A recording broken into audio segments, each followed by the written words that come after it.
Hello and welcome into another Matt O'Leary live stream. What is going on? Today we are here to preview the New York Jets versus the New England Patriots week 3 matchup. We've been doing these once a week. We've been bringing on a special guest to talk about the upcoming opponent.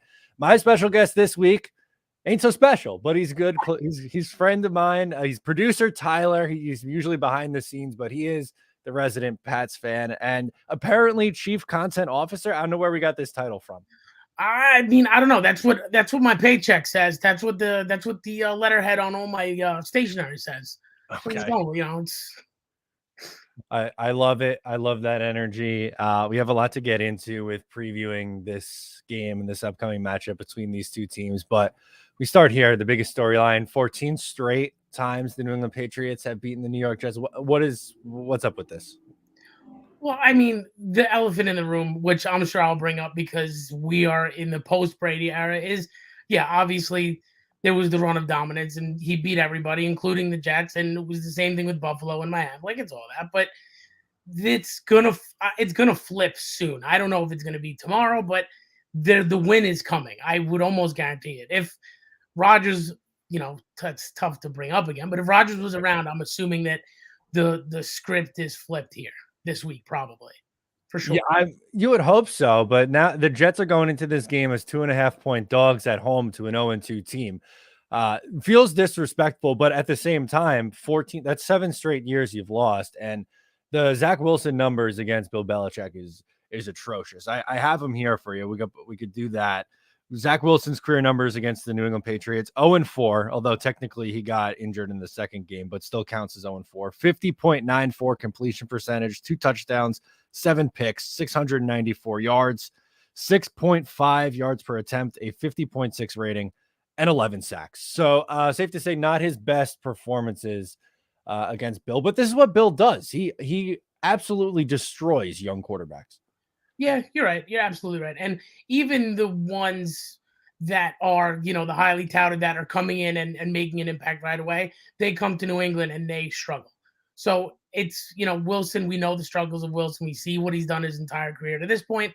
And then you add that into having now to play Bill Belichick and then the certain circumstances of making it kind of obvious what his limitations are just makes it easier for Belichick. So it's kind of all been very vanilla. To me, at least, it looks like it's what the blueprint has been when Zach Wilson has had to play these games, which is why I think it's been so slow. It's just been kind of formulaic what New England's done on their side of the ball to win the games post Brady era. I mean, that's even before, and even going back to like Darnold before that, there hasn't been a guy that's been impervious to Belichick yet. No, they haven't been able to get that guy to even just give you a game manager stat line. Because if they did, like if Zach Wilson could go out there on Sunday and not turn the ball over and throw for, I don't know, even call it a $170, maybe 1 touchdown, no picks, you feel like that's the recipe. But again, this Patriots defense has had the number now for a long time. And the 14 straight, you sounded like you're not one of those overconfident Patriots fans, because I still see online so many people are like, well, yeah, they're 0-2, but the Jets are the Jets are the Jets. There's no way they're losing this game. It doesn't feel like that's your take going into Sunday. No, it doesn't. I do think I almost wish in a sick and twisted way that the Jets didn't just get run out of the building by Dallas last week, because it feels like the Jets defense part of this. I would assume they're coming into this game pissed off. Even seeing like Sauce deleting his social media and stuff like that, like you could tell that this is probably going to be a very angry defense, which I would have rather just a run of the mill better than everybody else Jets defense.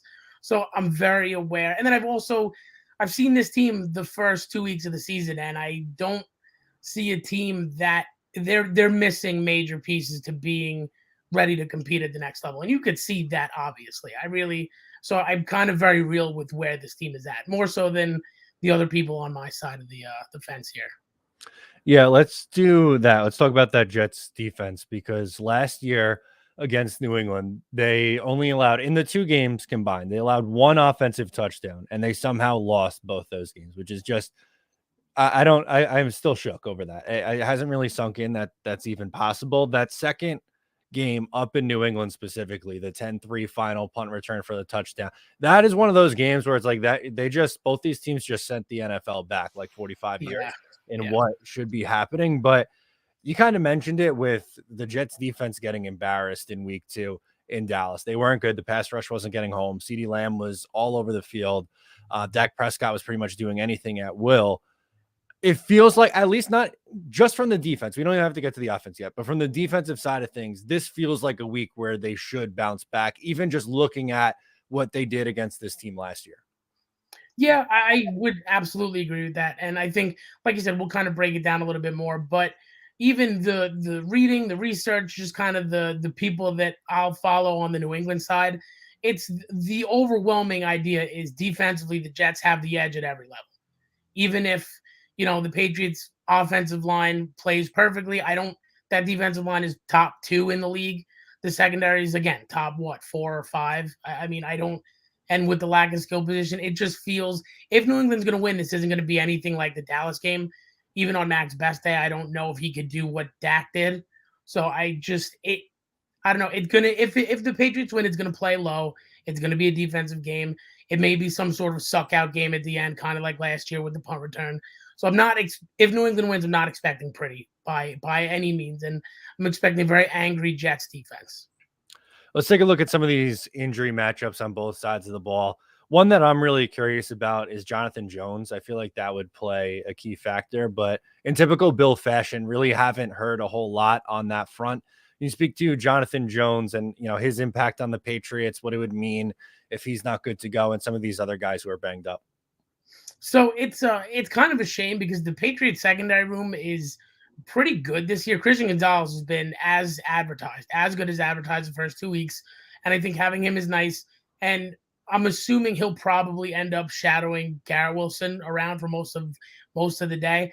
And even last week against Miami, it seemed Miami was gashing them, but it seemed manageable until Jones went down, and then all of a sudden the wheels came off. So without him, it feels like it could be rough. But again, it all goes back to, I mean, Zach Wilson's going to have matchups to take advantage of, even if he's not going to throw the ball 30 times. I mean, Miles Bryant played well. It was very admirable, but he's not a starting caliber 16 game, 17 game cornerback. So they need him out there at some point because you would assume that Zach Wilson's got to be able to take advantage of the lapse in the secondary. No, absolutely, and he wasn't the only one on the injury report for New England. There's some other ones that you mentioned even before we hopped on here, before we started recording and going live. It's popping up on the report that might be of note too. Yeah, Christian Barmore, what I was reading today, Christian Barmore popped up at the end of the day yesterday. He was limited, as far as I can see, he was limited, but he still participated, which that, again, if you're assuming that the Patriots are going to sell out to stop the run and they're going to need some sort of consistent pressure, Barmore's a large part of that. And they do rotate a couple of really good guys and good young players, but Barmore is kind of the guy. Judon obviously has a pass rusher, but what Barmore does against the run and just eating up the middle of the line, he needs to play, especially if the game plan is going to be to contain Brees and make Zach Wilson beat you. He's going to be a big part of that. Yeah, and from the Jets side of things on the injury report, Brees Hall was limited yesterday, but not a surprise. They've kind of done that every week early on in the week. Not a whole lot. Then they ramp him up for game use as the week goes on. Kind of the same thing with Mekhi Becton maintenance day. Dwayne Brown, though, is interesting. Obviously, his struggles were well documented against the Dallas Cowboys in week 2 against Micah Parsons in that dominant defensive line that Dallas puts out there. But that being the case, his second day in a row of missed practice. So that is something that I am very curious to watch, because Robert Saleh said earlier in the week that they don't plan on making any changes to the offensive line in terms of just like, hey, you're not up to snuff, it's time to put somebody else in. But if he's not able to go, is Mekhi Becton going back to the left side? Do they move AVT back out from guard to tackle? That's a storyline that I think is worthwhile to watch here. Yeah, I think so too. And I think it'll be interesting what the Patriots will probably, I would assume, what they're going to try to do is, even no matter who kind of lines up out that left side, they're going to throw a bunch of stunts out there. The way that this defense seems to be kind of made up this year, from what I understand, it's kind of very like amoeba-y, if you will, if that's the right word. But it's a bunch of guys that the linebackers can cover two levels, but then the safeties can also play in the box. So they are very good at disguising when the blitz is coming down to the last second, which is very nice. And I think if you're rotating guys, you don't have guys that are ready in that position. I think while someone like Becton has a physical advantage over a lot of the guys, if he doesn't know where the blitz is coming from or who's rushing, or the back doesn't know where it's coming from, I think that's where you'll see New England kind of take advantage in the pass rush side of it.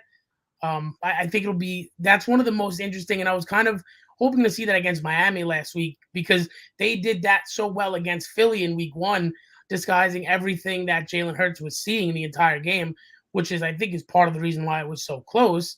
I wanted to see that against Miami, but it kind of they were all gung ho on stopping Tyreek, and then they just kind of got out talented, so they kind of got out of that very quickly.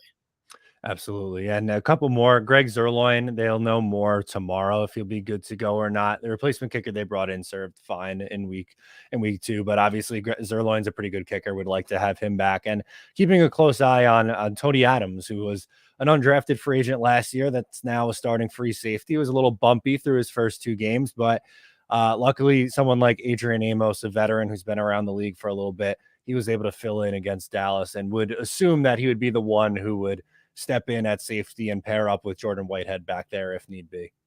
Yeah, and I think this is especially for guys in the secondary. They're a little bit rocky or just kind of still getting their feet under them. I think in a lot of ways, if we're being brutally honest here, it's probably kind of a get right game. I mean, you're not dealing with anybody on the Patriots offensive side of the ball that's probably going to burn you. I mean, Devontae Parker should be back. He should be playing. Kendrick Bourne should be active, but neither one of these guys they're not world beaters, at least not to this point. So this is, if Amos has to play, I don't think you're staring at some sort of a glaring issue at the safety position, at least not this week, even if Jefferson's out there too. Yeah, no, without a doubt. And I think too, something that I'm curious to get your opinion on from my perspective on just the new look Patriots offense. I think Mac Jones has looked better this year than what he did in year 2. But something that you've even said a few times on this stream already, while it looks like Mac is, definitely more serviceable this year than what he was at times last season, it looks like they're still struggling because of the lack of playmakers. I know they bring in Gesicki and Juju, but none of those guys are really like putting you over the top. They're not someone who's instilling fear in a defensive coordinator. It feels like they're made up of, 2 solid tight ends and a bunch of like number 2 and 3 receivers. They don't really have someone who's taking the top off of defense and really instilling the fear. But just your thought on the skill positions and just this new look offense. Yeah, it's a little frustrating, and I actually have had a whole bunch of different thoughts on this. First and foremost, I do think the 12 personnel, which is having like Gesicki and Henry out there, stuff like that. In a perfect world, I think that they're trying to recreate he who shall not be named, Darren Hernandez and Rob Gronkowski, and that, I mean, the level of talent, putting every off the field issue to the side, the level of talent you had with those 2 players, you'll never get that again. So I do think that Bill O'Brien kind of made his heyday with that ton of offense. And not that he's he's a very good OC, but I think you bring in Gesicki to kind of do that. But it's still just, there's really not anybody like you said, there are a bunch of number 2s, if you're being honest about it. There are a bunch of number 2s, 2 very good tight ends. And then even Mac, who's been, granted, the Patriots did him absolutely no justice last year at all. And it really stunted him more than anything. And you could see the lack of confidence in him trying to get the confidence back. But I do think, for what it's worth, and I've been thinking about this a lot lately, is at some point it's got to start to click for him. And it's and watching you and kind of watching the channel, it took Darnold, it was 2 years, and all of a sudden it was over Darnold. We were out the door. Zach Wilson, it was 2 years. It was, what are we doing? This isn't the answer. Move on. Now by the time this is all over, we'll be a year 3 of Mac Jones. At some point, it's got to be like, go or get off the pot. It's got to be, this is the guy, or we're doing something. And in the next 2 years, there's guys coming out that, not that I'm ready to have this conversation now, but, obviously, I don't think they'll be as bad enough to get a Caleb Williams, but a Drake May or a Shador Sanders next year, something like that. There's guys coming out that or at least on paper, look like they're going to be, the next stars of the NFL. I don't want to hold on to Mac for another 3 years, waiting for, just above average quarterback play and a couple of wins here or there over good teams.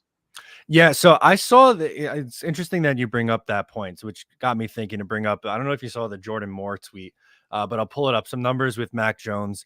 He says, I saw this Mac Jones stat and almost didn't believe it's true. Mac Jones 0-13 when opponents scored 24 points, 3-12 record versus playoff teams, 0-12 in comeback games, down by a touchdown in the fourth quarter. No team has held opponents to less than 24 points than the Pats since 2020. Which again, like Mac has gotten better this year in comparison to where he was, but even still, you bring up like, has he shown you enough where you're like, this is the guy going forward? Yeah, that's exactly what it is. And honestly, the first three stats there really didn't surprise me too much. And then the last stat, no team has held teams under 24 points more than New England since 2020. It's almost a little frustrating because I see things all the time. Like yesterday on my feed, like Felger and Maz popped up and they're saying Belichick should have been fired 2 years ago, blah, blah, blah. And listen, we've proven the fact Brady left. He was probably the driving force. I get it. But Belichick on the defensive side of the ball, if that stat right there doesn't prove to you that he still has a very good idea of what defensively he's doing and what the offenses in the NFL are doing, he's still got it locked up upstairs. If he missed on the quarterback, fine. Just let's move on. If it's not this year, find somebody else. He's to me, in my opinion, he's not going anywhere until he gets the record. So find the units, find your guy. Let's move on and let's just run it back. If Mac's not it, Mac's not it. A ton of teams swing and miss. Let's not make this a 20-year swing and miss. That's at this point what I want. Totally fair. And we'll get into some of the comments as we go along now, because I wanted to get into both of these teams' offensive lines. And Joe chimes in and says, Becton, Tomlinson, Tippmann, AVT, Mitchell, they need to use this as the baseline for building a long-term line. Draft Tomlinson's replacement. I think eventually, like if you're going to see something change outside of an injury to Brown, I think Joe Tippmann, who the Jets took in the second round, would be the first guy to come in. And McGovern had like just a flat out abysmal game against the Dallas Cowboys. I don't know if you saw the clip of Micah Parsons doing the little crossover Myles Garrett move right over the top of him and then beating him for a sack. But that's almost as low as it gets. Yeah, and I feel like if that's going to happen to Tippmann, you could stomach that. Like, I know you're throwing him to the Wolves in week 2 against Micah Parsons, but Micah Parsons is making guys that are at this point a lot better than Tippmann look a lot worse. So you could stomach that if Tippmann's out there still getting his feet wet. But to throw McGovern out there to watch this in year like 9 for him while Micah Parsons is just all over the place, that's a little hard to watch. I can understand that. I agree with that. Absolutely. So for these two teams, neither one of these teams have been any good in pass pro.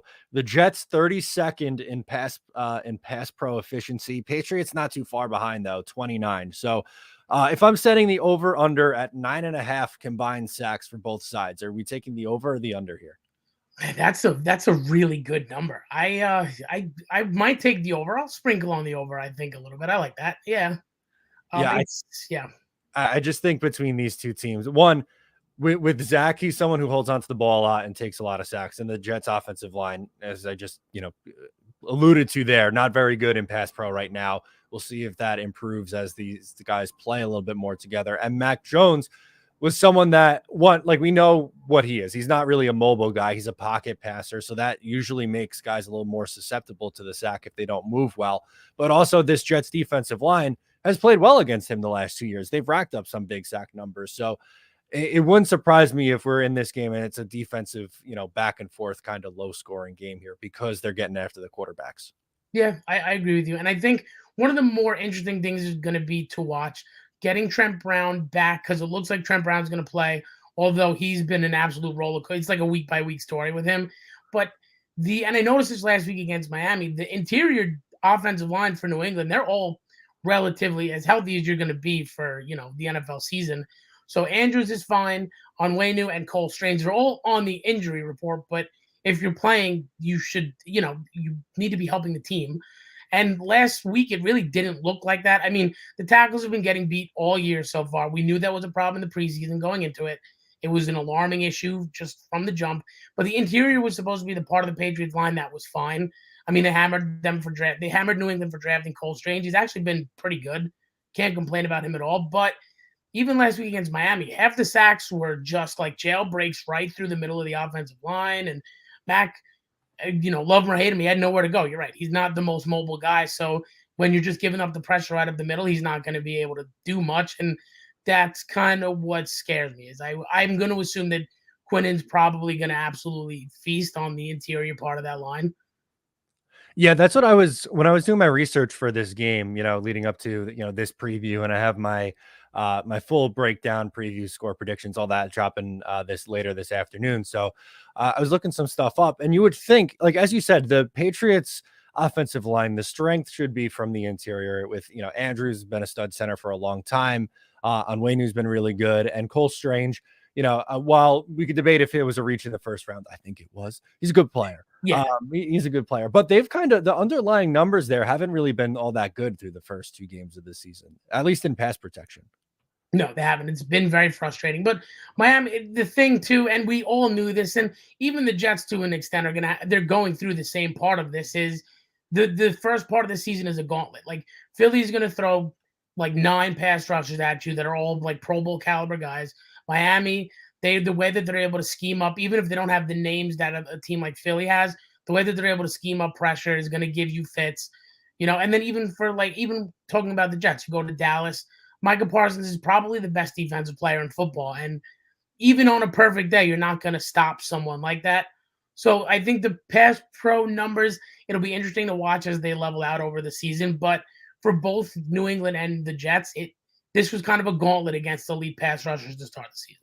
Yeah, absolutely. Both teams incredibly tough schedules to start the year. Let's see, NJ Rocket brings up an interesting point. Says the whole team got challenged by their performance after Dallas. This week is all about how you respond as a player. That you kind of mentioned this earlier about how they, it was a blowout. It was an ugly performance. A part of me, I was on a stream last night with a couple of guys, and we were talking about how it's almost a good thing that they lost. It was a full team loss because you can't just point to Zach Wilson and be like, it was Zach's performance. That's why they lost the game. Well, the defense was also terrible. The game plan on both sides of the football was also terrible. So there's really a lot that went into that loss. And it was almost like, hey, like this is a wake-up call for the entire team. It's not like, oh shit, here we go again. It's 2022 where the defense is balling out and the quarterback is losing you the games. Wasn't really the case last week in Dallas. And now, it's all about how you respond to some adversity. You're going home now in a game against an 0-2 team. And I don't want to sound harsh, but you have a chance to effectively end the Patriots season. You don't come back from 0-3. You know what I mean? No, not with Mac Jones, if we're being brutally honest. No, 0-3 is we're going to start talking about draft stuff around Halloween. That's where we're headed. But I do think that's kind of what scares me is that the Jets just got flat out beat. And it just seems like looking around and seeing like some of the things that I've seen you retweet and some of the things that I've heard is this team it's different than last year where they're kind of rallying around Zach Wilson and saying like, listen, you're our guy. You're going to get us where we need to go. And it feels like it's a little bit different than last year where, and even listening to the pulse of like the fans we're stuck with Zach Wilson. This season's a wash. Like this still seems like a Jets team that can do something and that can make some noise. And if you're the Jets, this is a team that you should beat with Zach Wilson. And with that entire locker room all kind of thinking that and rallying around that, that's what scares me more than just one side of the ball being bad or something like that. I almost, like I said, wish they wouldn't have gotten flat out trounced because I think they come back this week with a point to prove and a chip on their shoulder. Yeah, no, without a doubt. I definitely think, it would be a big statement, especially too with, like, I know Salah said in his presser, like he doesn't really care about the past in this losing streak to the Patriots, but the fans do. Like, obviously that's a huge deal. It's a divisional game also. Like you can't get completely blown up in your division year over year and expect any kind of progress. And, you're right with Zach. I think the team is taking a much different approach. With how they were last year. And they kind of rallied around Mike White and they were criticized by it because it felt like they threw Zach to the curb almost in a way. And I get it. Like I still have my concerns with Zach Wilson, but if he can just even give you those game manager numbers, he doesn't have to go out and be the hero. And I think if he just realizes that and plays within structure a little bit better, there's no reason they can't, because of how good the rest of the roster is, they can't be trying to push 9 wins and sneak into a playoff spot here. Yeah, I think you're right. And kind of what you were saying last week too was even if Zach Wilson's going to make the mistakes, like the mistakes where he's trying to make something happen, like the deep ball to Garrett Wilson that gets picked off, stuff like that, that's fine. Like you're trying to make something happen, but you're right. It's the whenever he seems to ad lib or want to make a play, it just doesn't seem to go well. You know what I mean? Especially like the pick six last year against New England, stuff like that. So as long as he just, you're right, manages the game, take a deep shot or two just to get the Patriots to keep them honest. I think that there's no reason on paper they're the better team in every facet of the game. And then I even saw the comment about Robert Saleh a little bit too, is you could, kind of say what you want. You're not looking at the past, but you said this last year too. You got to get this monkey off your back. Like you got to get past the New England. And even me, when I'm being a little bit more in your face, like you're still the little brother when you can't win a game. Like in 14 straight, that's great. Even if the Jets made the playoffs last year, I flew my flag on. Well, the Pats got them twice. Pretty ugly. The Pats still got them twice. So you gotta move. You gotta turn the page. You have to beat New England and then move on to the next step of competing for a championship.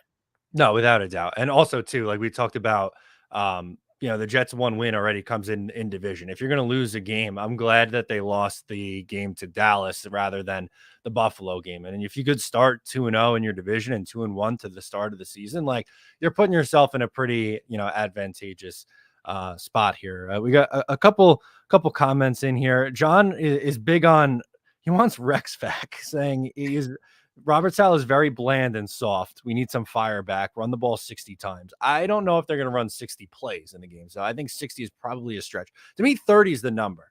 That's not a crazy number to get to either. There's totally a world where you can run the ball 30 times, throw it 25 times, something like that. And like, let us not forget that Rex Ryan's defense was very much so figured out in the last 3-4 years he was in the league, not the late 2000s anymore. I like him much better on TV than I do as a head coach right now. Yeah, there are, John, there are very few people that I genuinely just dislike as a sports head and as a coach than Rex Ryan. The history, I don't like him. The Kiss the Rings was just made the years of domination that much sweeter. And then he still manages to chirp now on ESPN. Like he won't pull a punch when it comes to New England. It's just like swallow it, you move on. It was an abject failure. Most of the time you were there. Like even after like the 45-3 game when he was like, oh, play him again right now. Like, no, you lost 45. You don't get to do it. You don't get to have a redo. Just stay on the ESPN panel. That's where you belong, bud. Yeah, I think he's best suited for TV. And Saleh gets a lot of crap, but at the same time, was the game plan last week against Dallas terrible? Yes, but he also gets no credit from anybody for the team rallying in the second half of the game against Buffalo after losing their star quarterback 4 plays into the season. So like we gotta have it both ways. You could shit on him for last week, but you also have to give him some credit for keeping his team in that game against Buffalo in week 1. That's the thing that gets me. Yeah, I agree with that. Absolutely. He's done a very good job for the, considering everything he's been given. It's very hard to pick your team up after you watch the person that was supposed to, Tampa Bay, Tom Brady you into whatever, catapult you to the next level. 4 plays in, you go down. Like it's hard to pull your team back together.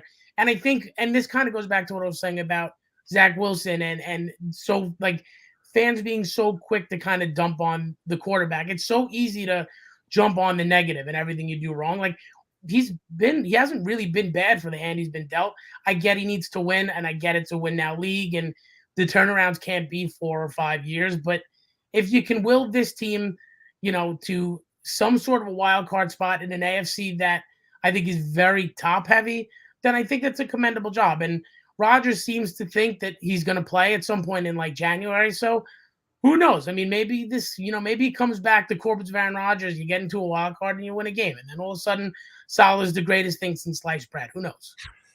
Or who knows? Maybe you come out and beat New England for the first time in almost a decade, and then everyone loves Saleh again. There you go. Exactly. It'll switch real quick if you just beat New England once. No one's done it in 7 years. So start there. Notorious Patriots lover V-Man chimes in and says, "Jets D gonna smack Mac Jones like a bomba drum." Any thoughts on that as resident Pat fan, producer Ty? Yeah, it feels that way.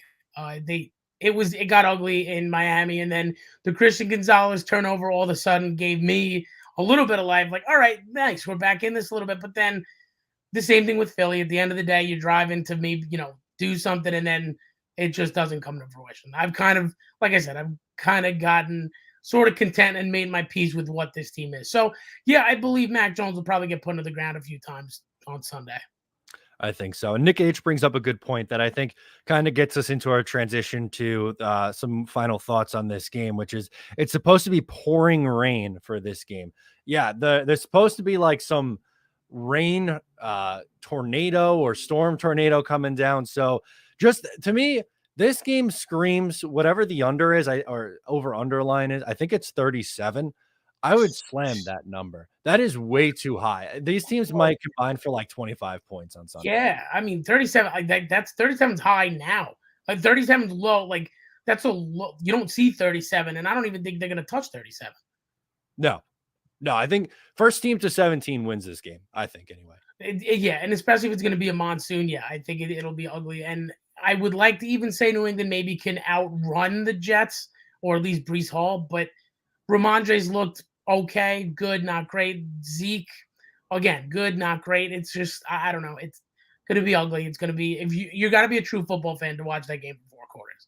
Yeah, that's for sure. VR comes in asking question about the Pats O-line status report. We kind of talked about both these teams struggling in pass protection, right? Like the Jets are 32nd in pass pro efficiency. The Patriots are 29th. But it also kind of feels like through two games, again, small sample size, but through two games, it feels like they're struggling to get either one of their backs going. Do you put that on the offensive line? Yeah, I mean, first and foremost, I think it's the offensive line. And kind of going back, we were talking about it, the interior of the line should play. And that's the part that really, especially, the over guard runs, the inside stuff, that's really where the Patriots' bread and butter should be right now. And that's where it's not coming from. Even in Miami, that game was close enough. And Ramondre had a few decent sized runs, but that game was close enough for them to kind of dominate on the ground, or at least be healthy enough to stay in on the ground. But at the end of the day, it came down to Mac Jones having to make, and he did. He had a few nice throws, but having to make plays with his arms, which this Patriot team isn't supposed. They're not built to do. You don't sign Zeke to have your quarterback throw 40 times a game, and you don't have those two backs together. So you need to be able to run the rock. It's weird that they haven't been able to, because this team's normally, when they want to, always able to run. Belichick hangs his hat on running and stopping the run, and them not being able to do it is odd. Is definitely odd and Yeah, not very. good. No, not good. That's supposed to be their identity, right? Stop the run the ball, keep it low scoring games, and that's how they're supposed to win. But kind of curious your thoughts on what are some key matchups you're looking at. We talked a lot about the offensive line versus the opposing team's defensive line, but are there other things that stand out to you as what you're looking for? So yeah, I mean, I'm definitely interested to see the interior part of the line. I'm very excited. The Patriots defense is it's good. I'm interested to see kind of that, like the amoeba thing I was talking about earlier, to see some of the linebackers covering and seeing, kind of the packages that they're going to rush the passer in. I'm also specifically very excited to see Christian Gonzalez, because he's the lone superstar looking talent that they have right now. And watching him week in and week out is very fun. And him and Garrett Wilson should be absolute, as much as it can be in the pouring rain, should be a nice show. Yeah, I would think so. That was going to be one of my questions for you. Is I know the quarterback, the weather. There's a lot of factors that go into this, but is Garrett Wilson still someone that like scares you going into this game, even with like some of the deficiencies with at the quarterback play, obviously, and then also with the weather and it being probably pitched more to a lower scoring game? But is Garrett still that guy that worries you in this game? I think a little bit. I absolutely. I mean, you saw what he did for Dallas too. I mean, even when they weren't able to move the ball, he seems to be a player that if you could just get the ball, if you could generate touches and get him the ball, he'll do the rest. You know what I mean? So I do. I think he'll be someone interested to watch. I'm absolutely concerned about him. I mean, even with Wilson last year, he still put up over 1,000 yards. Even from like a fantasy perspective, when I've been talking to my friends or people about it, it's just I'm like, yeah, was he the Rodgers and Wilson connection? No, but he's still gonna go for 1,000 yards. Like, there's no reason why I shouldn't go for 1,000 yards. There's no reason why if New England, takes a break on him or doesn't think he's gonna do something that he won't make him pay very quickly. So yeah, I got him circled on my play sheet. Absolutely. Yeah, I would think too in this game. We talked a lot about the run game, and New England's going to bring the pressure. So this might be easier said than done in theory, but I would really like to see the Jets take a deep shot down the field, specifically to Garrett because he's their best playmaker. But it's just something to back this defense off. You have to be able to keep them honest. And I'm not saying every Zach Wilson throw is going to be chucking the ball 20 plus yards down the field every time. But no, that's obviously not going to be the case. But I think you have to, keep them honest. If they're going to bring 8, 9 guys in the box, you got to take your shot eventually. Yeah, I think so too. And I think until the way that I would think Belichick ends up doing this is Christian Gonzalez will probably follow Garrett Wilson around and it'll probably be on an island for a good chunk of the time until you make Belichick bracket or you make Belichick shade somebody over there to him. So it's going to be kind of, you know, and I think there's a little bit of an ego to it of, I know how exactly how to beat this team. This kid Zach Wilson is not going to beat us. So you're right. Keep them honest. A couple deep shots down the field, and all of a sudden you back the Patriots off, and Brees has some running lanes. And then at that point, New England's in trouble. More trouble than they're probably already in now. Yeah, that has to change. Them not being able to, at least this past week, not being able to contain the run game against Miami. If that translates again this week, then I agree with you. I think they're in trouble in that spot. Another area that always is a concern for me when looking at this New England team is the tight ends. The Jets never seem to be able to cover the tight end. Adrian Amos being in, I think, might actually help that a little bit. But Hunter Henry always seems to have a touchdown catch against this Jets team. So in the passing attack, I think I'm most concerned looking at those two tight ends than I am with anyone that New England's going to line up on the outside. Yeah, I could understand, and I see that. And the one thing I will say, the 12 personnel, the two tight ends, it has helped and it has worked to an extent. But it's been Hunter Henry. You're right. He's been very good. And he's caught 2 touchdowns in the first 2 weeks. That matches what he had last season. So I would like to see a steady dose of Hunter Henry. I think that's one of the few matchups that New England could take advantage of that the Jets they let up the touchdown to Jake Ferguson last week. Like, there may be a little bit of a silver lining there. So it'll be an interesting thing to watch, especially for the Jets defense. Maybe the few holes that New England can exploit. There you go. Yeah, for sure. Because I know people are making some people are saying that it's a sophomore slump for Sauce Gardner. I don't know if I'm ready to go that far. I thought he was bad against the Buffalo Bills in week 1 to his standard anyway. I believe it was 4 catches on 5 targets for 58 yards, no touchdowns, but that was probably his worst game as a pro. He had the drop pick 6 last week, but in coverage, he was very, very good. He allowed only 1 catch in coverage. But would you classify a year 2 slump for Sauce Gardner, or do you think he is fine going forward? I think it's way too early either way to say what it is. I think you may not see what he does. Obviously, when you look at the next gen stats, they'll tell you everything you need to know.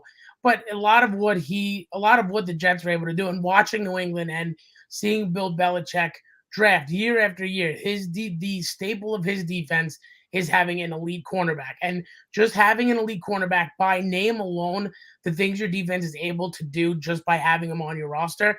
So even though when you look up the next gen stats, sure, it's ugly, sure, you kind of have to let up some dink and dunk stuff, which to me, it felt like a lot of what Josh Allen did was dink and dunk against the Jets. I just think it's too early to say it's a sophomore slump. And I think he's fine. I think you don't appreciate how much a defense can do just by having him out there and just by being able to take somebody out of a game for a quarter or a play or two, or being able to have a jail. You can't jailbreak blitz anybody if you can't have anybody cover one-on-one. So I think having just the name alone helps you. Absolutely. So let's do final thoughts on this game. Give me your final thoughts and a score prediction here. I'm praying, I'm hoping this is the season for New England. So I'm praying and hoping that it's a win. I want to see something out of Mac that he can beat an elite defense, or he can look okay against an elite defense. It's crazy that this is where we are. because the old quarterback, I never had to worry about playing an elite defense. It never mattered. It But sucks. now, Welcome to real football fandom, yeah, Ty. this Terrible. it's very crappy. I don't like it at all. I don't know if I'm rooting for the draft. I don't know if I'm rooting for the playoffs. I have no idea. But I want to see a little bit of Mac Jones just be good, please, for more than 10 minutes. I do also think rain, weather affecting, I think it's going to be a very low scoring, ugly game. I'll give you like, let's go like 17. I'm going to say 17-12 New England. New England has a defensive touchdown. Okay. Before I give my thoughts, VR has a question for you again. He wants your insider opinion. That's pretty generous. But do you think Bill's separation is affecting his coaching at all? I don't know. It's tough to say. I still think that he's got, like we were kind of talking about earlier, I think he's got a handle defensively on everything that he wants to do week in and week out. I still think he's got it locked up tight. I don't know. I mean, maybe behind closed doors he's having meltdowns, but it it seems okay right now. But regardless of whether or not it's affecting him, I think he's here for the long haul. Robert Kraft made his decision. Bill Belichick made his decision. So if it's affecting him, it's got to stop now, and it's got to get it together fast and figure it the freak out, please. I think it's pretty much only affecting GM Bill, which I think GM Bill is in the position why this team is right where this team is right now, to be honest with you. Just that narrative, it's just such a crap. It's a crap narrative. He's a perfectly fine GM. Cole Strange is a reach or not. He's a good offensive lineman, which the Jets could use one or two of those. Just saying. I mean, he's fine. Christian Gonzalez, home run. I could give you 10 of them. He just can't draft wide receivers. He drafted Tom freaking Brady. That was right 23 years ago, Yeah, man. and he's the greatest of all time. That's who he drafted. He drafted the GOAT. There it is. That'll give you a little bit of it. Yeah, there we go. Oreo wants to know, how bad does Zach have to play to get benched? How short is his leash against New England? I don't know about you. I mean, you might want to see this, but I don't want to see the Tim Boyle show. I don't think there's a legitimate backup option to go at. Like, Boyle's not a rosterable quarterback. He was someone who was brought in to be on this team's practice squad and install the offense with Hackett and Rodgers, and that went out the windows four plays into your season. Yeah, I mean, I would honestly, again, I have to celebrate little wins now. I don't celebrate playoff wins. So yeah, there's a little sick and perverted part of me that wants to see Zach Wilson get benched. And maybe that's it, and maybe it's Tim Boyle for the rest of 2023. But I think he's gonna have to make some pretty like egregious mistakes to get benched, because even if he makes a mistake or two, I don't think it's like New England's gonna capitalize on him. There we go. So I'll give you my final. I think the Jets end the streak here finally for the first time in 15 years. I'll go 16-10 final. A really gross looking game. 5 sacks for each team. No passing touchdowns for either side. You get a Ramondre touchdown for New England, a Breece Hall touchdown for the Jets, 3 more field goals for the Jets, and a field goal for New England. Then we all go home in the pouring rain. I like that. I could see. I think it's going to be a very, very ugly game. Weird score. If you're playing boxes this week and you have like 9s and 2s and all those weird numbers, maybe get a couple 8s in there, you may hit it. I mean, it may be like 12-9. Who knows? And it's not out of the realm of possibility. 2-0 final, a safety. That's it. That's why the hell not? Yeah, that's the only point score. Which, by the way, if the Jets won 2-0, I would take it. This streak just needs to end. I don't care how bad Zach looks. I don't care about anything else. Just win the game. I get it. I mean, it's a little bit different, but as a Michigan fan who lost to Ohio State for 9 years, you just need one. It doesn't matter how you get it. You need one. You turn the page, and then all of a sudden everything starts looking a little bit brighter. So I get the desperation. I get you need the win. It's fair.